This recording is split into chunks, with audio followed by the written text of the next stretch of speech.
What's going on, everybody? Dogman Dan here. We are in Warframe. We're going to give you an update on update 14.6.1. This hotfix is coming out. That is out.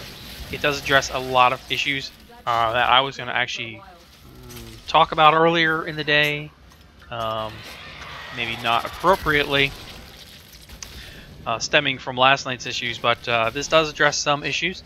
So let me walk you through some of the stuff that's going on here, the changes. Firstly, and not really much of an important, they did add on rank display. So your weapons, you can now see the weapon rank displayed as you're browsing through them in your inventory. Okay, in case you're really interested. Next, changes. Let's start with Trinity. Trinity, the blessing is now recastable while passive damage reduction is active. This means you no longer need to wait for your duration timers to expire before being able to recast blessing. So even though they did change her scaling there to maxing at 80% on the reheal, you can now recast it. So that's at least a decent change to it. Next up, Excalibur. Yeah, we all know what happened with Excalibur. The devs observed and experienced an uninhibited blinding effect in up to like a 60-meter range, with several environments coming between Excalibur and the targets, and so this prompted them to review it. Secondly, in the 14.6 changes, they have all been reverted back to what it was originally. This was an experimental and not intended to function in the way that it did for the brief 12-hour window. Thirdly, what you can expect down the road is radio blind functioning in a way that considers line of sight, which I'm perfectly fine with. The unintended version suffered from a lot of problems with the approach, and coming with the radically improved line of sight checks for radio blind. Targets being in cover that can still see Excalibur will be blinded.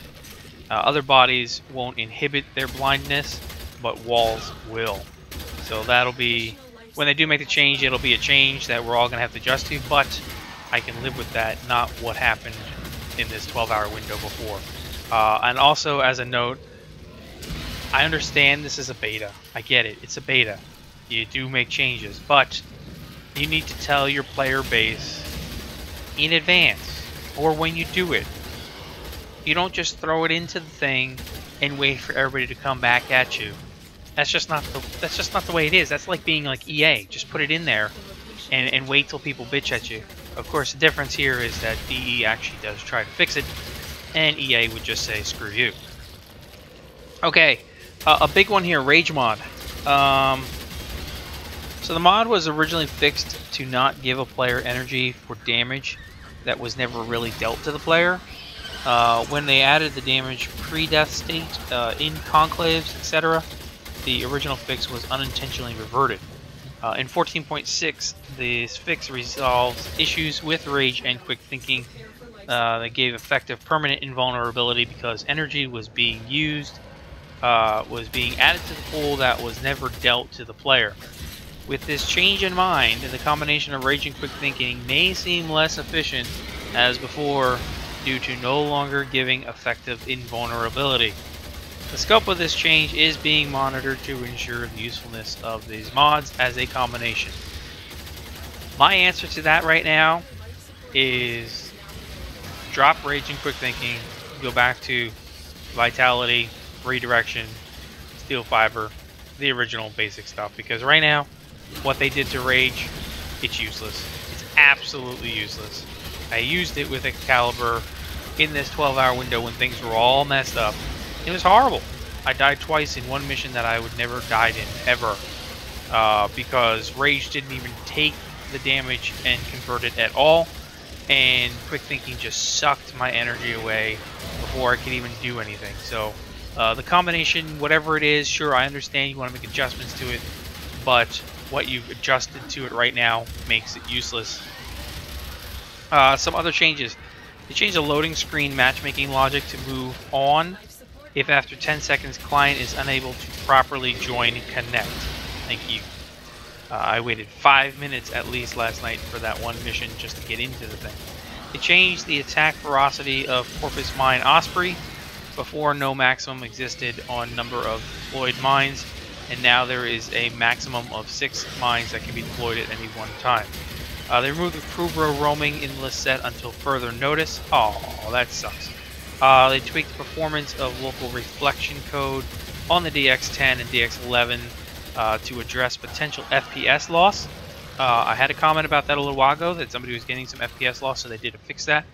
PvP Blade Storm balancing. They reduced the maximum number of attacks to 2, 3, 4, or 5 to address issues with players getting stuck in Blade Storm state for up to 15 plus hits. They increased the PvP damage multiplier from a 0.1 per hit to a 0.5 per hit in the effort to keep damage output in line with the previous values. Finally, some other fixes here. Fixed the issue with Captain Vor being unbeatable on Mercury, so we had some issues with that. I had some comments about that. That's now fixed. Fixed an issue with Nova's molecular prime explosions caused by self-destructing enemies, damaging teammates and defense objectives. It's been fixed. Fixed issues with user connecting behind proxies being unable to update the game. Okay, another fix that was a really big one. Fix an issue where the Lotus would constantly talk to you in the end of survival alerts. Fix the game freeze that would occur when attempting to fuse or change mods. Fix the game freeze when focusing on categories menu after opening the item browsing screen in Foundry. Interception console hit switch pushing AI through the terrain in Grenier maps. Had that happen. Fixed navigation issues that has prevented Faithful Kubro from joining in the fight against Lefantis. Fixed issues with Void missions not pausing when playing solo and hitting the escape key. They fixed several crashes. Finally, I'd like to address the fact that video that I posted the other night, we were talking about the PC auto detection issue, is being looked at. DE does have the video, they have seen it. They did contact me on Twitter today and just let me know that they are looking into it. I don't know what the fix is going to be for it. There is an options menu inside the game where you can go to the options menu and you can change it from auto detect to either laptop or desktop. Let's be logical, everybody. If you know you have a laptop that is solid, it is really good, it is a gaming specific laptop, and you know you can host, you should be able to switch it over to desktop and be fine. If you know you don't have a full-on gaming laptop, and you know you don't have a full-on gaming laptop, then don't switch it to desktop. Let's see if this whole system does work the way it should be. I had in that video, I had the information on my desktop, on my new laptop, so that way they could fully see, and there is no doubt that my laptop can handle what's coming out to it. It is I haven't done any kind of video on it yet, just so you know. It's a customized. I went ahead and I customized it the day I got the damn thing. You've heard me talk about it. It's a customized MSI GT72 Dominator Pro. I will talk about it a little bit more soon to give you a whole rundown on how I've customized it to my personal taste. But if you're interested, that's what I'm running. That is my update from my old GT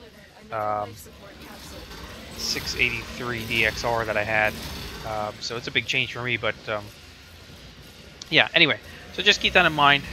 You can go into the options menu, change it to desktop if you have a laptop that is capable of handling the hosting.